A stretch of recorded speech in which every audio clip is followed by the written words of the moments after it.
Hi, this is Dr. Ben Morrill. Welcome to episode 42 of Reptile Genetics Weekly.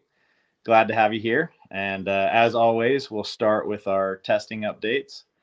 So we have had several fast tests, batches of results go out since we started January 15th. And we've gotten really good feedback. People are very happy, much, much, much faster, especially than when we very first started a little over a year ago. So many people getting their results sometimes even the same day, the next day, and the slowest was 2 days later. So once we received the sheds, so that's going well. And then for the panels and then the genes, the tests we don't have fast testing yet for. We're doing a big run. I'm actually starting it tomorrow, and so about a week from when I started is when we'll have results. So probably Wednesday, Thursday, Friday next week, we'll have all of those results going out to people. Wednesday, Thursday, Friday next week. So yeah, we'll have a whole bunch going out. And then we'll continue to have fast testing results go out for Clown, DG, and VPI Xanthic. And some of those will go out today. So there's another batch going out Tuesday. So by the time this airs, another batch will have already gone out. So, all right, Kayla, how are you doing? Hey, Ben, I'm doing good. Up bright and early today. We normally record later in the afternoon, so it's good. Yeah. Good to be up early. We actually get to go and give a talk about our business to some private school students in a city not far away that Kayla and I are driving over there. So that's why we're recording early, and then we'll take a few snakes. And they have a weekly thing over kind of their lunchtime where they talk about STEM businesses. They like to have somebody local that's in a business that does some kind of science or technology and math. And so we get to we'll be one of the more colorful ones, I would imagine. Yeah, we get to bring live animals with us. So yeah, it is kind of bright and early, but we'll get this recorded, go talk to the kids, and then have this go up tonight. That'll be perfect. Oh yeah, I'm pumped for it. It'll be fun. It's always cool to be the cool snake guy that shows up in class, But hey, I'm really glad to hear about all the fast testing that's happening. So far we have Clown, DG, and VPI Xanthic that are coming through. Available right now. So, as soon as we get the shed in 2 business days, you'll have your results. And then you've been working on some new ones coming out pretty soon, right? The next 3, Pied, Puzzle, and Sunset, are working, and those will be available for customers starting February 10th, at least. If your shed gets here on the 8th or 9th, it very well will be where you'll get that fast turnaround also. But for sure by the 10th, you can expect 1 to 2 business days, and you'll have Pied, Puzzle, Sunset results along with the other 3 we just talked about. So those 6 will all be 1 to 2 business day. Yeah, it doesn't get better than that. That's awesome. Yeah. Let's see. And you said that you're working on even more for by the end of February. Yes. Yeah. I'm going to keep working through till I can get all of them we have tests for switched over to be fast tests. So by the end of February, I should have another 8 to 10 working. And so end of February, first week of March, we should have, 5 to 10 more that will be available. And a week after that, have the rest of those all available for customers as fast tests. So very, very quickly, it's going to be the norm that if you have single, 2 gene, maybe even 3 or 4 gene, we'll have a way you can pick, probably like up to 5 of the fast tests per shed. So if you have, POS triple het, you could pick the 3 you want tested, and then shed gets here and you have that in 1 to 2 business days. So that's coming very fast. Man, that's awesome. Are you able to say like which ones you're working on, or are you trying to keep that on the down low for now? They're pretty obvious. They're going to be the ones that people use the most. So we'll have, and they're the ones that are most of them are in the panel. Hypo, genetic stripe, albino, ultramel, lavender albino. Those are some of the ones, just the most common ones. We want to get those done as quick as we can. Then like a little less common, like, you know, Enchi, Black Pastel, some of those that we don't get as many orders, you know, those I'll have maybe still sometime in March. We can clean up the rest of them. But like I said, we want to have all of them that are available right now, which I think there's right about 30. We'll have all of those available. And then especially with the deal we have for the Blue-Eyed Lucy complex and the Yellow Belly complex. Yeah. We want to make those fast tests so that you can order a Blue-Eyed Lucy. You pay for 2 and you get the whole complex done and have that be a fast test. So both Blue-Eyed Lucy and Yellow Belly complex, those will be pretty quick too, probably in March for both of those. All right. That'd be awesome. Yeah.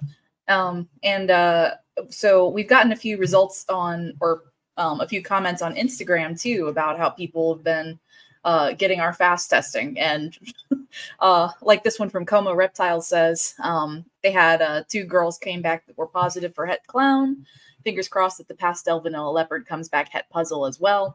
And the part we love, RGI wasn't playing about fast testing. They just received the sheds yesterday and they already have results. Oh, I was just going to say, really, the thanks goes to all of you that use our testing. That's what's made it so that we can put the money into making it, you know, where we can transition to this newer technology and be faster. So we can't do it without you all supporting the testing we're doing. And as you do that, we'll be able to do other projects, which today we're going to talk about a couple projects that we're able to do because you all are using our testing, and we're turning around and taking that money and using it to learn more about the various morphs and things, these animals that we all are obsessed about.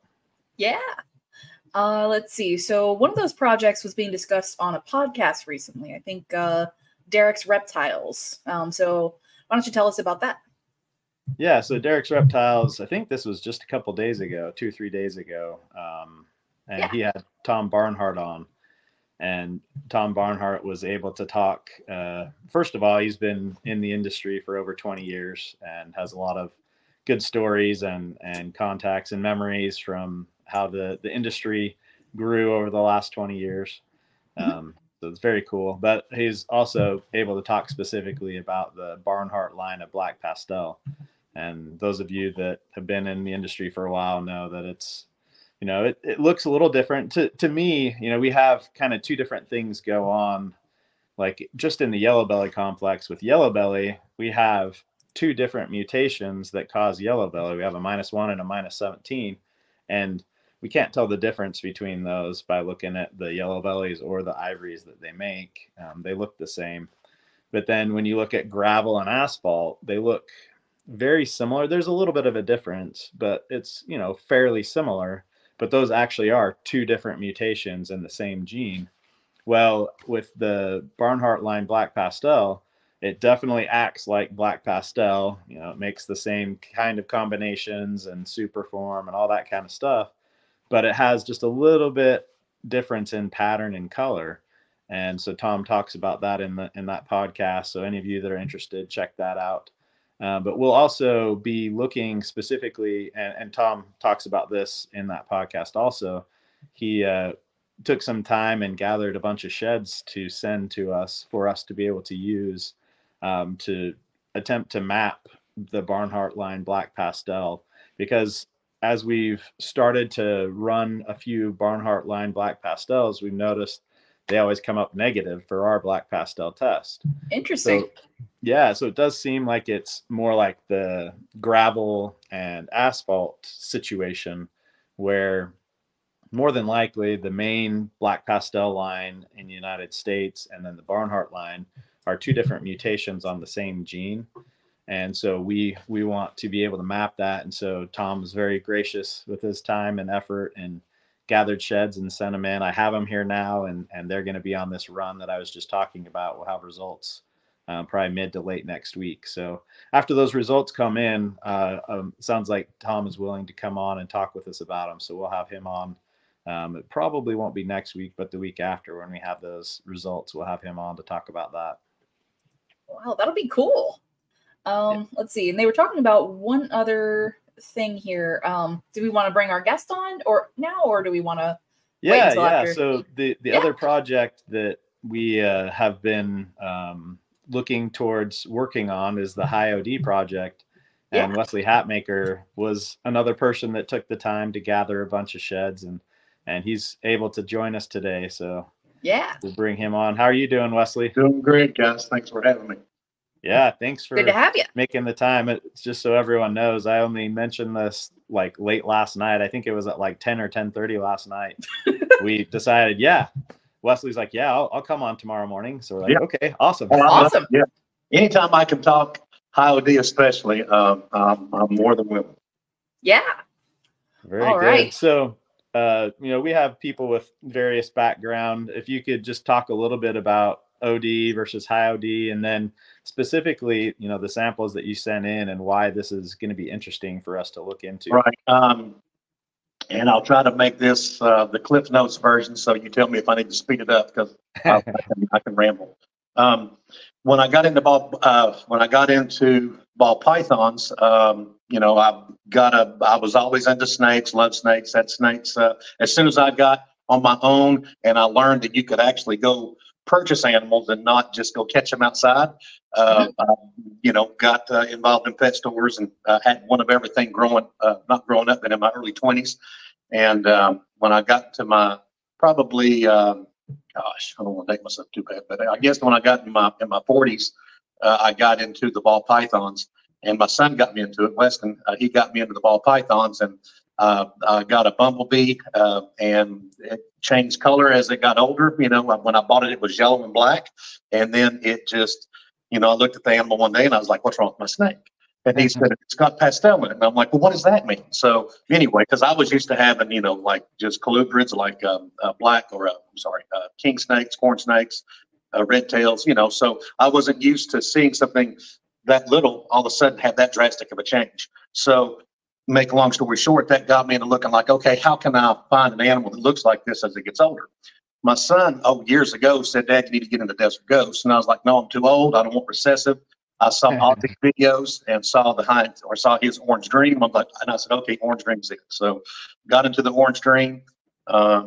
Wasn't real happy with some of the OD I was getting, but then I finally broke down and said, "Okay, I'm just going to buy a snake from Ozzy." And I called him about a super OD. And he asked me, he said, "Are you just wanting to make all Orange Dreams, or do you want pretty snakes?" And I said, "Well, I really want the best looking snake I can have." And he said, "Well, I have a line called High Intensity. And if you're interested in that," he said, "you won't get Orange Dream and everything, but when you get Orange Dream, it'll be phenomenal." And that sold me, and that started the rabbit hole. As far as getting involved, I picked up 2 from him, and it's been, I don't want to say downhill, but it's been an adventure from there. So, but that got me involved in the Orange Dream, and or as far as in the High Intensity, because I want something that looks good as an adult. I mean, the longer you stay in this hobby, ball pythons are cool and they look so cool as babies.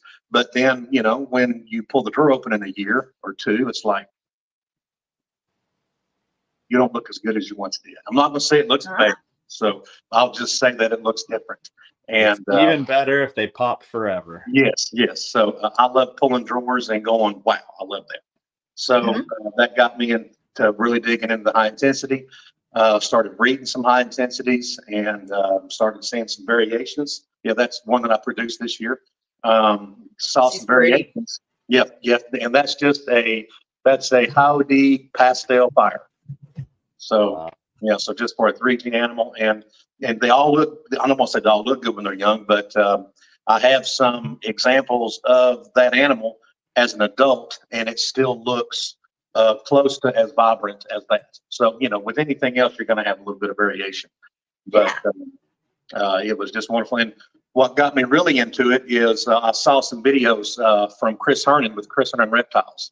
And I was really intrigued with his High Intensity that he was having, and that's kind of something he specialized in. And to make a long story short, it's a funny story.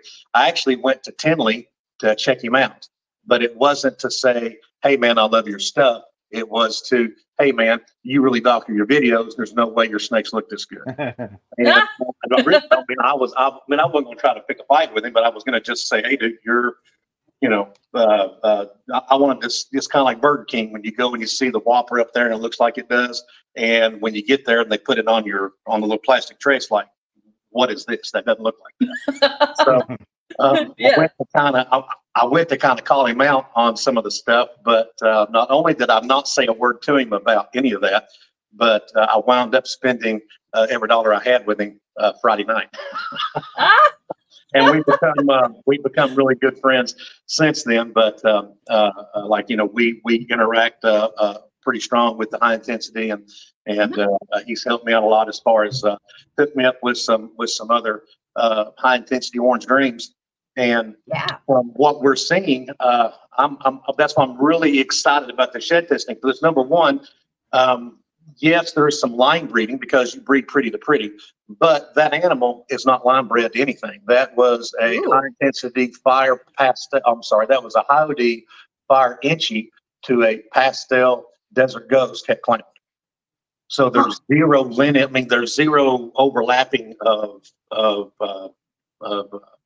lines at all as far as line breeding. And that's one thing I hear a lot of, oh, it's just line breeding. It's just line breeding. And no, it's not, because I can produce animals like that with animals that have no relation at all. So that's one thing I'm really excited about the shed tests, to either shut people like me and Chris up or shut everybody else up. Well, I don't mean that, but I mean, I'm just saying it's something that I'm really excited to see. Is this gene actually something different? Because it does interact with Orange Dream. It will make supers with Orange Dream, but I think there's obviously something different there. I've got some animals I can go get right now that are 2 to 3 years old, and they're flawless. And I have a clown that I picked up from Aussie, and I have a lot of people ask me if that's a DG clown. And that answer is no. There's no desert ghost in this animal at all. So really excited to see just what the results are going to be from the tests. I'll shut up for a minute, let you all ask me a question on that. Or so you're able to collect like close to a couple dozen sheds, and it sounded like you purposely kind of picked from some different lines, right? So what's kind of the variety within this sampling? From what me and Chris have both seen, we're seeing different, I guess, phenotypes. I'm trying to sound smart, but there are just some different phenotypes of this high intensity that we're seeing. It's like Chris is working really hard with what he's calling the deep orange line, and this animal has a super version, which he said he's going to be sending some tests your way, by the way. But he has a very wide pool of the deep orange in super form, and we're seeing that animal is just very different in how it looks as a single gene, how it interacts when it's a super, and how it interacts with other high intensity. And it's pretty cool. So, but yeah, that's one thing. Sent some genes in on single gene, high intensity, deep orange. Chris also has a line that I deemed his bright and clean line, and actually I was calling it the Chris Hernan line. But which we all know, all this originated with Ozzy. So by no means are we pulling or trying to pull any credit or anything away from Ozzy, because all this stemmed from him. What's cool about Ozzy, we've had some good conversations, and he says that he really doesn't just fixate on a specific thing. He tries to go for the next level. So he appreciates people like Chris, taking some of these genetics and really just fine tuning just that genetic, because we're not looking at trying to make, the next biggest animal that's the world's first stuff. We're just trying to make what's out there better. And, as an adult, just still continues to pop and thrill your eyes, and as an adult as much as it does as a baby. But we got the deep orange line. We've got what I call what Chris calls the bright and clean line, which is a line that I got from him. Some of the single genes are just obviously beautiful. It almost looks like it has fire in it, but it doesn't, because we bred these animals and there's no fire in these animals. And then we have a line that I got from Tom Burke, I know he passed away several years ago, and I was, broke my heart to hear that. I know he's real big into boas, but he got into the ball pythons, and I bought an animal from him. And what I learned about that is pretty cool, because he was evidently one of the first customers that bought high intensity that bought Orange Dream from Ozzy, thinking it was a super, but it turned out to be a single gene. And I was like, oh, that's pretty cool. He said, no, it wasn't. He said, when I'm trying to make all Orange Dreams and I don't get Orange Dreams out of this, he's like, what's going on? And it was a really fun conversation. But he said his animal, Ozzy took back and bred for several years and was able to determine, that there was something else going on that, could call it the high intensity line. And so I have an animal that's from, that first lineage of high intensity that came out, which is pretty cool. Okay. So, and then I've got some that I just got from Ozzy, and I'm just calling those. So when I sent in my sheds, I wrote on the bag, the sex, what I thought they were, and I made sure that I put down, hey, this is like the deep orange line, which I think that originated with Brian Sharp. But like we got the deep orange line, we've got the bright and clean line, then I've got the Tom Burke line, and then Ozzy, just because it's just animals that I just got from him. And cool. There's no other, I tried to identify what the source of those animals came from. Yeah. So that way it would help you, if you saw something different, because I'm really cool. I'm really anxious. Like I didn't think I'd be this excited, but I'm really excited just to see, is there something different with what we're calling the deep orange and the bright and clean? Are there different places where where this is going to pop up on the allele that's different? I know it's obviously kind of a different gene, but I'm kind of curious to see how different, or where it's different, or if it is at all, or whether we're just crazy. But I don't think so, because Chris and I both have consistently produced animals, single gene, with no lineage, with no overlapping of parents at all, and we're producing phenomenal looking animals. So, but it's like anything else. There are variations. I've hatched out some high intensities that are kind of, they don't look as good as others, and some just, flat out blow it away. So it'll be interesting to see, once you determine what's going on, I can even dig a little deeper and say, okay, why does this one look phenomenal and this one looks good? But, it's like that animal there. I have full confidence that as an adult, that's not going to brown out at all. And I don't use the term dirty. They don't get dirty. It's called speckled, or, I kind of use the term speckled, because that's, something I don't want to call the snake dirty. But but that browning that occurs that you can get with Pastel, I do have some high intensities that do have some browning out, that they do get a lot of speckling on them, and got some that don't. So I'm really curious, to see just how how deep this rabbit hole goes. Yeah. So super excited. I've got some Brian Sharp high OD. That's the line that I have. I got what he sold as an Inchy Orange Dream, but it was by far the best looking Inchy Orange Dream I had ever seen at that point. I remembered that I paid twice as much for her than people were asking for normal OD Inchy, because she was awesome. I bought a high OD Fire Inchy. Now that animal, back some years ago, maybe $400. I paid $2,500 for mine. Yeah. All right. And you can look online or on my Facebook, especially, and see where I picked that animal up from Chris. It's by far, I don't know if you know, Richard Jones Reptiles, Tony and Angie. Tony passed away a couple of years ago. Just, still breaks my heart talking about it. But I had Tony and Angie come up. They're real big into the orange dream. He was very skeptical of the high intensity, and I brought him and Angie over. And Tony looked at that snake, and he was like, he said, dude, that's special. He said, you need to show that to everybody you can. He said, this is phenomenal. He says, if I can get animals like this consistently, he says, I'm sold. And that's that female that we have that you're posting there. That girl came from that animal that I'm referring to, the high OD Fire. Cool. It's cool to see. It's cool to see, other people that's been doing this a long time, because I guess Tony, gosh, he's been doing it for 20 plus years before he passed. But, he was just blown away. And he really wasn't sold on the high intensity, but he saw what I had and actually bought some high intensity from me. And cool thing is Angie's killing it with it too. Angie's got some high intensity that's just mind blowing as well. So that's awesome. Yeah. It's cool to see. You kind of in the hobby, you find people that have that same niche. I got people that kind of say, oh, high intensity is not a thing, and then you find some that's like, oh yeah, there's really something here because they've got in their collection, and there's a lot of good conversations that come out of that. So from because like I said, I have a little bit of it that I've had for several years. Yeah, you've got some really nice stuff. That's how we kind of got to know each other with some of the OD posts. I'm like, man, this is sweet, dude. Yes. So I've kept attention to or paid attention to it, and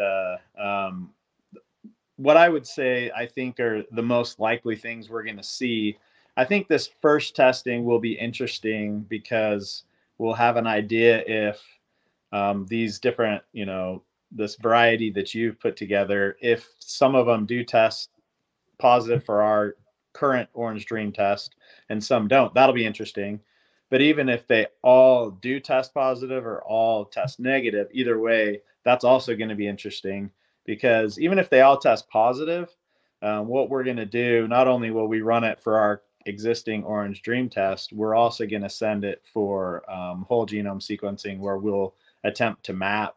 And so we'll look and see if, we kind of get just one peak where the existing Orange Dream test is, then it might be a different mutation in the same gene, or we might see a couple of peaks. There might be a case where it is still the same Orange Dream. So maybe it's positive for our current Orange Dream test, but there's another gene close by on the same chromosome that really amps it up. Right. But since it's on the same chromosome, most of the time they'll travel together. So you can't really separate it out. It could have been, a random mutation that happened to be close to that makes Orange Dream even better. And so when you have that high OD genetics, it's actually two different genes, but since they're close on the same chromosome, and we talk about this in our back to school episodes a couple of months back with Travis Wyman. Just if you have those two different genes that are fairly close on the same chromosome, most of the time they're going to travel together, and it's hard to separate those two and see what just the high intensity part would look like. And maybe we can separate it, but it just doesn't really show anything except in that combination where you have the Orange Dream mutation and that high intensity mutation. It really amps it up. So that mapping, and that's going to take a couple of months for us to be able to do that. That's a expensive and long process because we're not right now. What I'll run this next week and results the following week, that's just looking at our existing Orange Dream. But over the next 2 months, when we do that mapping, we'll look at the whole genome and see, hey, these high intensity individuals, where are we seeing mutations in those that we don't see in anything else? And then we'll also be able to take the high intensity individuals and compare them to normal Orange Dreams and see if there's differences. And so it'll take a little time. We'll likely have to have you come back in 2 or 3 months. Maybe we'll have Chris and or Ozzy. Maybe we'll have an OD panel here in 3 months. Oh, that would be fun. It'll take some time, but I think it's a really cool project. And like I said earlier in the show, like, really, for us to be able to do this, it's because of all of you that buy the tests. Every time you buy a morph test or a sex determination test, the big chunk of that goes right towards being able to do another project like this. And I'm very excited to be able to see what we find out about high OD. It's going to be cool. Well, I got some piling up, getting ready to send your way soon. So good. Hopefully I can. All right. And that's one thing cool about the sheds I sent in too. I tried to give, single gene versions and super of it. So it'll be really just curious to see if there's something different there with that. So yeah, awesome. I'm just excited. Like I said, we were messaging the other day, and I was really, I don't want to say taken back, but it was like, well, I was, kind of like, yeah, this is cool. But they're like, man, this is really cool. I've never been a big science guy, but this is definitely a fun ride. Yeah, it's nice that the community, the industry, however you want to think about it, people have been excited about this. And like I said, from an old guy's perspective, I mean, this is, life, not so life altering, but I mean, I can now breed animals like the Pastel Desert Ghost Het Clown that I paired up. I can now know if they're het clown or not. I don't have to wait. Like, I've got some males that I sent. Actually, you sent me the results to one of them, and found out that he's het clown. Now I have my double het, DG clown male high intensity I'm going to use. So, I don't have to wait X amount of years and pair, and maybe they'll go, maybe they won't. So from an old man's perspective, I'll be able to see this before I die. That's right. So I really appreciate anybody that that is against the shed testing. I don't know. Give it a shot. Yeah. Oh, it's helped me out too. It's like, I've had animals. I've been fortunate to have a super orange dream desert ghost het pie, and to make sure that those animals that I'm sending out, I get a lot of them shed tested, because number one, if I'm getting an animal, I would rather buy a 100% het than a 50 or 66%. And I let people know too, hey, this animal was bred from a het, but I got it shed tested, and it tested positive. So I'm sure, I'll let everybody know, either I bred it from a visual, or I got it shed tested through RGI. And, got to confirm that it either was or was not. So I really appreciate what you guys are doing. I mean, I think it's revolutionized the industry. So absolutely. Definitely. I mean, in a very positive way, to where we can see, these beautiful animals, sooner rather than later. Because, like I said, in 10 years, I'll be, 60 something years old, and I want to see it now. Yes. Yeah. I want to see these triple and quad recessives, before I, not just at Justin's, but also, at my own house. That would be so cool to at least have that opportunity. Yeah. So lastly, for our for the show today, we have our Why I Do This segment, which is something we do most every week if we don't swap it for something else. And so, Wesley, since you're here, we'd like to ask you if you had your short and sweet why I do this, like the thing that really makes the reptile hobby worth it for you, why you've kept coming back to it all these years. Okay. What's your story with it? Well, like I said, I've always loved reptiles. When I was a kid, I used to go out and catch turtles, and when I found out I could get them, you would buy them. That was so cool. I got into breeding. Me and my son, I had a garage full, and people asked me, why don't I breed? And I was like, well, I just don't want to, because I'd rather just go buy the animals. But the more when I got into ball pythons and how expensive they can be, I was like, you know what, I would rather, I'd really like to try to make my own. And once me and my son started, when I think we produced our first clutch, I think in 2018 is when we produced our first clutch, and it was like Christmas, and it was like, wow. So it was exciting, and just the excitement of, hatching this thing out in your house is just so wonderful. And I breed mainly for me. I've fully embraced the fact that I'm a collector. I am, I do some shows. I've done some shows. I will continue to do some shows, but I'm really not a show kind of guy. I love doing shows, but just producing a lot of animals is pretty tough if you don't have the time, space, and resources to provide for everything. But I like breeding mainly for me. And what kept me coming back was, the fact that I could put a couple animals together and make something really cool. And what was the funnest thing is when I had some surplus and I found out about Morph Market, and I put some stuff on Morph Market back in, I think my first clutch must have been in 16 or 17, because I think I joined Morph Market in 17 and started posting some animals. And when somebody started buying some, when I started moving some animals, I was like, wow, this is, I've never had a hobby that allowed me to self-sustain itself. And not only self-sustain itself, but also, I was very fortunate. I got into Desert Ghost back before the big boom, and I produced, or I bought some good animals at a good price, and I was able to produce some stuff. And they were, I couldn't hatch them out fast enough. People were buying stuff, and it really, enabled me to, do a lot of stuff debt-free, continue to grow my collection. Because it's like I was talking to Jason Kenninger with out at Tinley, and with Kenninger Reptiles, and I said, all we're doing is breeding for each other. Because as soon as I sell these, so yep. we kind of, I called it monopoly money, because when you talk about, spending $5,000 on a snake, it's like, that's mind blowing. But, when you sell 4 or 5 animals, it's like, I just took those 5 and traded it for that one.